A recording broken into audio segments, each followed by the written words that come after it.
My mother-in-law and sister-in-law got furious at me, even though I was the one who took sole responsibility for my father-in-law's care. You were not part of this family. You don't get a seat at the funeral. You are a housekeeper, so work behind the scenes. And they continue with grins on their faces. Don't worry, we'll pretend we took care of Dad. That way, you don't have to worry about being accused for your shabby work as a caregiver. I can't believe it. What they said and did leave me speechless. My name is Alyssa. I'm 46 years old. I work part-time as a professional caregiver. My husband, Calvin, is an IT engineer. We have a son, but he left home when he got a job. We had just passed a minor milestone in raising our child, and now we were ready to take a breather. At that time, our family was shaken by a terrible event. My father-in-law had a stroke and needed nursing care. I can't take care of him. My legs and back are too weak, you know. My mother-in-law called my house to ask for help. My husband has a sister, Doris, who lives alone. If my mother-in-law can't take care of him, it should be either my sister-in-law or us. Soon after, we had a family meeting. We have a professional caregiver in the family, so it's a done deal, isn't it? My sister-in-law singled me out with a mean look on her face. I knew it would come to that. But that doesn't mean I feel comfortable discussing my job and taking care of my family members on the same level. On the other hand, there were things I felt from the perspective of a caregiver. In my work, I have seen many families crumble between debts of gratitude to their parents and the hardships of caring for them. My father-in-law and I are not related by blood. I thought I might be able to separate the two in a way that blood relatives can't. Calvin, how about you? How do you feel about your father? I asked my husband right then and there, and he answered immediately. I owe my father everything for raising me to be a man. That's when I came to terms with my feelings. Then I will take care of him. My mother-in-law and sister-in-law replied with big smiles on their faces. Oh, really? Thanks. I felt sadness and anger at the way they spoke to me, as if it was a matter of course. And so my life as caregiver began. Well, as is common in any home, things happen day by day. Bathing, toileting, and midnight bell. I quit my job because I found it too difficult to take care of my father-in-law while working part-time. However, if I took on all the work alone, I would become exhausted and collapse sooner or later.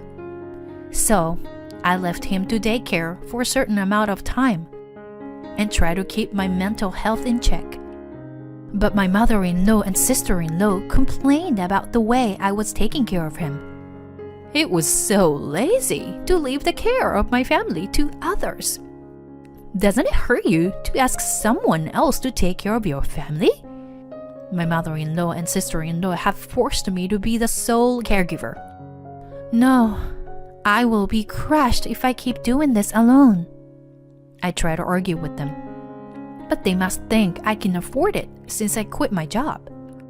In the eyes of the world, leaving him to another caregiver, even just for a few hours, would be something shameful. You heartless bitch. Yeah, you'll go to hell if you treat your family like that. I couldn't take any more of their invective. How can you say such a thing after forcing me to do everything? I have a limp, remember? And I am busy with work, so I can't. Both my mother-in-law and sister-in-law kept repeating their reasons over and over again. They never take care of my father-in-law, who is their husband and father. They were always like this. so they wouldn't even pay for the extra cost that I asked for. And in the end, while I was taking care of my father-in-law, I never heard a word of thanks from either of them. But that didn't mean that all my hard work went unrewarded. Alyssa, thank you for watching my dad every day. I really appreciate that. My husband thanked me for everything. On his days off, he would take over the work for me. And sometimes he would even bring me my favorite sweets as a treat. These little rewards boosted my energy many times over. And so, my caregiving life continued for about 2 years. And the day came, as it always does. The day of farewell, of course, brings a lot of memories. Once he was gone, all the good things about my father-in-law came back to me, and I cried. On the other hand, I also felt relieved. What I can say out loud and what I can't say out loud are all coming together. It was with these mixed feelings that I attended the farewell ceremony. But what surprised me was the attitude of my mother-in-law and sister-in-law to the relatives who gathered there. They were talking about the last days of my father-in-law's life to everyone. Yeah, it was hard work. Take care of him at home, you know. But my husband was happy, even on his sickbed. They would talk things like that, as if they took care of my father-in-law. Thank you for taking care of him until the end. In response, the relatives thanked my mother-in-law and sister-in-law in such a way. I couldn't believe what I was seeing. At that moment, my mother-in-law walked toward me. It was a white marble floor, so the sound of her walking was very loud. My mother-in-law stopped in front of me and said, "What are you doing here? Wearing black." She almost grabbed me. "What? I'm here to say goodbye to him, of course." I tried to continue, but my mother-in-law shouted at me, "You don't get a seat at the funeral." And my sister-in-law, who came from behind my mother-in-law, continued, Yeah, work behind the scenes, housekeeper. You are not supposed to be in the public eye, for God's sake. And she tried to push my shoulders. They both grinned at me and continued, Don't worry. We'll pretend we took care of Dad. That way, you don't have to worry about being accused for your shabby work as a caregiver. "What?" I'm stunned by their words. Because I'm too embarrassed to say that you left most of the work to the hired caregiver, right? So, don't worry. I'll pretend you weren't in charge of any of the work. They both burst into ugly laughter. I don't know what to do. I don't know anything anymore. I was almost shaking with despair and hopelessness.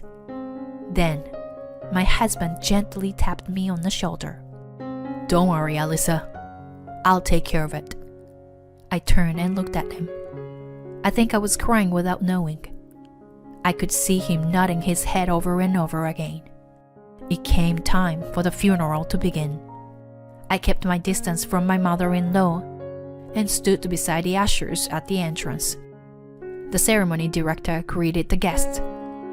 The order of the ceremony will be changed a little. His voice echoed throughout the hall, and there was a slight murmur in the room. The mourner's address, which was to be given at the end of the ceremony, will now be given at the beginning of the ceremony, he said and handed the microphone to my husband. "Thank you for attending my father's funeral today."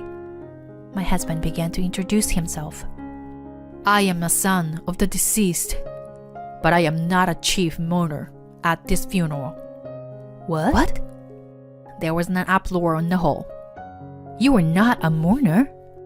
Needless to say, the groans were filled with confusion. To my relatives, my husband is the eldest son, a true blood son. What is he saying? What is this? My husband continued, as if responding to their voice. My wife was told this by my mother and sister. That my wife is not family. That she doesn't have a seat at this funeral. And she must work in the back as a housekeeper. If my wife is going to be treated that way, I'm prepared to do the same. I will not have anything to do with this family right here and right now. My husband's voice echoed through the hall, causing my mother-in-law and sister-in-law to panic. Hey! What are you doing, Calvin? My husband threw a cold stare at his mother and said, Then, on what grounds did you say that my wife is not family? The tone was harsh, and the mic howled a little. He continued, How can you say you've been a great caregiver? You didn't even come once to check on Dad. What? It wasn't just my mother-in-law and sister-in-law. The whole place was abuzz with surprise. My wife took care of my father, alone. On top of that, my mother and sister didn't even help us financially. They just pushed their daughter-in-law to do the job. Here's the record. My husband took out his smartphone and revealed his father-in-law's caregiving notes that my husband and I had shared. The notes clearly showed how I took care of him. Alyssa did her best to change the flavor of the liquid diet each time so that the menu did not overlap. She also keeps a record of the numbers of times he defecates at night. She was concerned about my dad's constipation. My husband told everyone how I was taking care of him, reading out the notes. Now, no one believed that my mother-in-law and sister-in-law were taking care of my father-in-law. My husband took this opportunity to tell them the whole story. My wife was told by both of them that hiring another caregiver was just a way of skipping out on her responsibilities. But if she had to take care of my father all day long, she would collapse. So I made arrangements. But my mother and sister said she was slacking off and wouldn't even pay for the cost. My mother-in-law refused this explanation. Because my daughter-in-law is a professional caregiver, isn't she? And my husband immediately cut her off. You admit what I say is true, don't you? Well, that's... My husband continued. You didn't do anything to take care of him. So it's easy for you to come off like a fool. My wife is not a volunteer or anything. I'm going to charge you a wage based on the hours she put in to take care of him. I want full payment. What? My mother-in-law and sister-in-law flinched at my husband's words.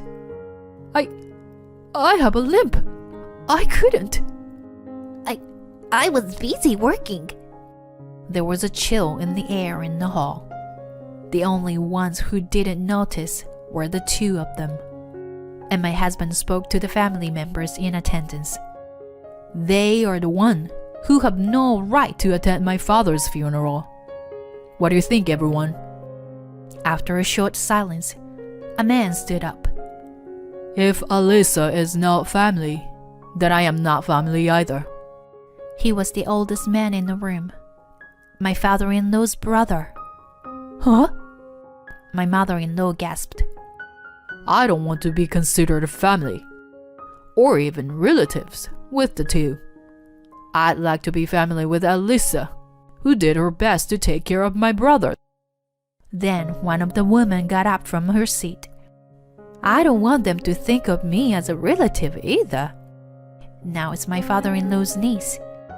And one by one, relatives started to say they want to break the relationship with the two. My mother, who is my father's wife, and my sister, who is my father's daughter, are now strangers. And my wife is my true family, not these two. Our relatives in the audience answered my husband with applause. Thank you, Alyssa, for taking care of him till the end.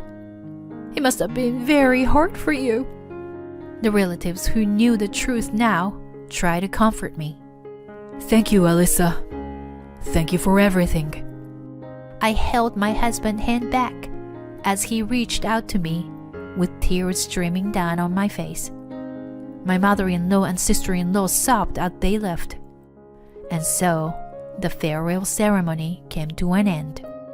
Schumann's Stratmalai, my father-in-law's favorite music, was played in the hall. We also put his favorite wine bottle in the coffin. I hope you are at peace now. I know it has been a tough 2 years for you too. Thank you so much for raising such a kind husband. I bowed my head once more as I said goodbye to my father-in-law. I feel like I have grown as a caregiver since I saw my father-in-law off. I went back to work as a caregiver, from part-time to full-time, and was even promoted to manager. Every day, I listen to the complaints of new caregivers and the struggles of the families of those being cared for. On the other hand, my mother-in-law and sister-in-law, who were cut off from their relatives, moved far away because they couldn't stand the cold eyes of their neighbors. I probably won't see them again. My husband brought some flower seedlings to plant in the garden. Oh, bellflower? Your father used to love them. I looked up at the blue sky as I planted them. Thank you for watching till the end. Please subscribe to our channel if you like. See you in the next video.